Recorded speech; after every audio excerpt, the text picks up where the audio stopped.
In this video, we're going to talk about system type.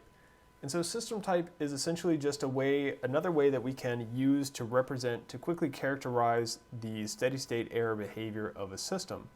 So all the system type is just the value of n in our general expression for g of s. And so of course, remember g of s is our open loop transfer function, so we're still talking about unity feedback systems. So unity feedback systems where the g of s is our open loop transfer function or our forward path gains. We have a couple different names for that. And what we're concerned with when we're talking about system type is just this value of n. So another way to state that is we could say instead of the value of n, we're concerned with the number of pure integrations in G, or we're looking at the number of poles at the origin in G. So all of those mean the same thing. Now, of course, it shouldn't be too surprising that we want to focus on this n value because as we were looking at our different input types, our step, our ramp, our parabolic, we were focusing on our steady state error as we adjusted this value of n.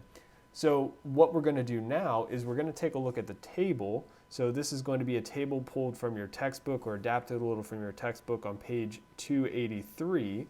And what this table is going to do is it's going to pull together all of these ideas, our static error constant, our steady state error, our system type, our input, and it's going to sort of bring all of these ideas together and I think make it a little bit more clear how they relate to one another. Okay, so in this table on the left, you can see we have our different types of inputs. So we have step, ramp, and parabola. And then our main entries for our various columns are system types. So we have type 0, type 1, and type 2. So our type 1 is going to correspond to n equals 0. And so again, the n is just the n up here in our general g of s equation.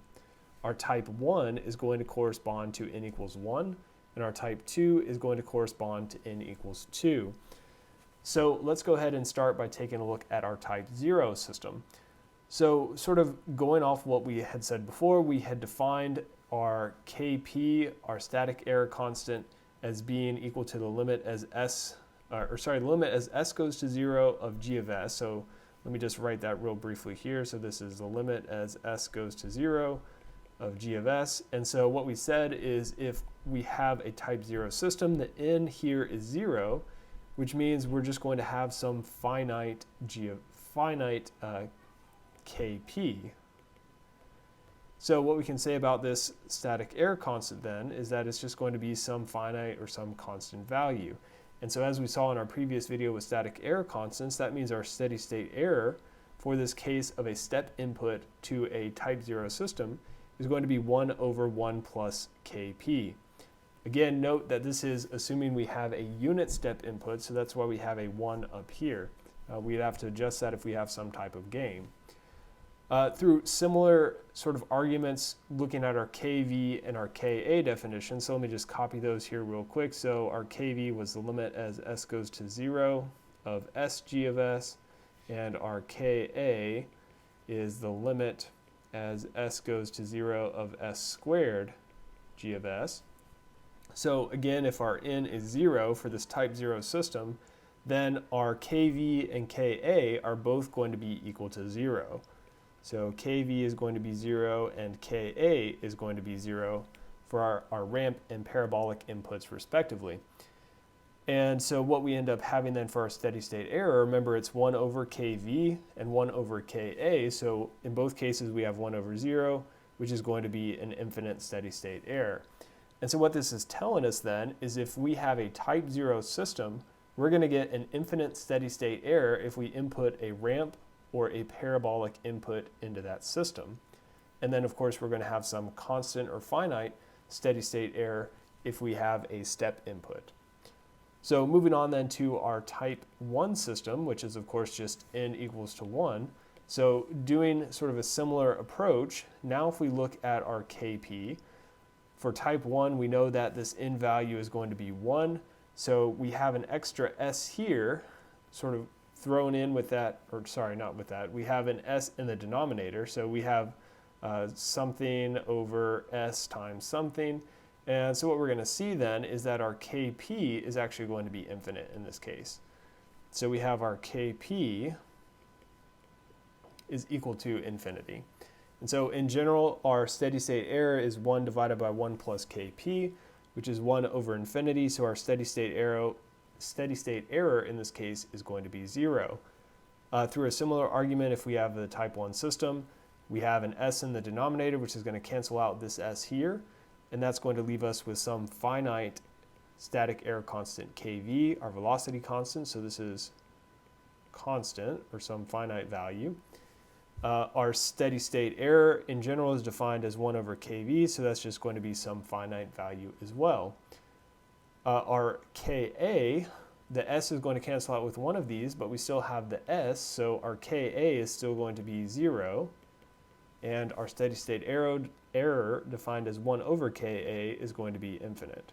So for a type 1 system, we can see that a step input is going to have 0 steady state error, a ramp input will have some finite steady state error, and a parabolic input will have infinite steady state error.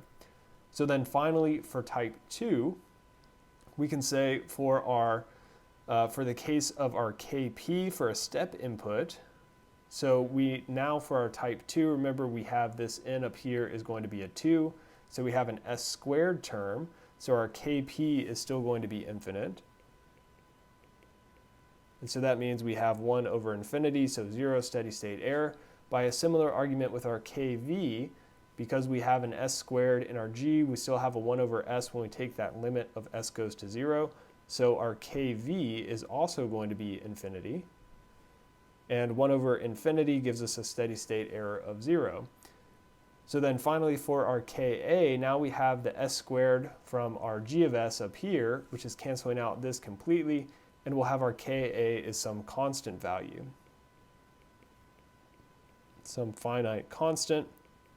So then we have our steady state error is 1 over ka, which is also going to be some constant value or some finite value. So again, this table sort of relates all of these things together: our static error constant, our expected steady state error, our system type, our input. So this is a very good table to sort of understand and to be able to use.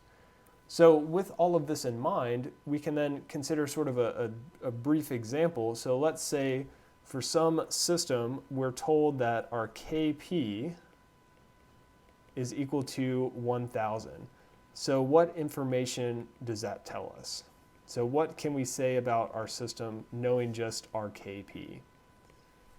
And so the answer is, first of all, we can say that our system is stable, right? Because if our system isn't stable, we can't even be talking about steady state error. So there's one thing. Because our Kp is finite, we also know that our system type is 0. So system type is 0, or in other words, n equals 0. And coming back up to our table, we see that we're in this case here because for both type 1 and type 2, we have infinite Kp. So we know we have a type 0 system. What else can we say? Well, from that same part of the table, we know that our steady state error is then going to be 1 over 1 plus Kp. So we could say E of infinity is equal to 1 over 1 plus Kp, which is equal to 1 over 1001. One other thing that we can see from this is, again, we're looking at this column, or rather this row in our table up here. So we know that our input to the system must be a step input. So input test signal is a step input. So just from this relatively brief piece of information here, this Kp equals 1,000, you can see there's actually quite a bit that we can extract from that. And so all of that was based on a good understanding of the relationship between our static error constant, our system type, our input type, our steady state error. So all of these things are interrelated, and this table sort of highlights that. If you want some good practice with a design example using these ideas, then I would recommend you look on page 285. And so as you're working through all these examples that I'm suggesting, certainly if you run into any issues or have questions about anything, let me know. We can work through that together in class.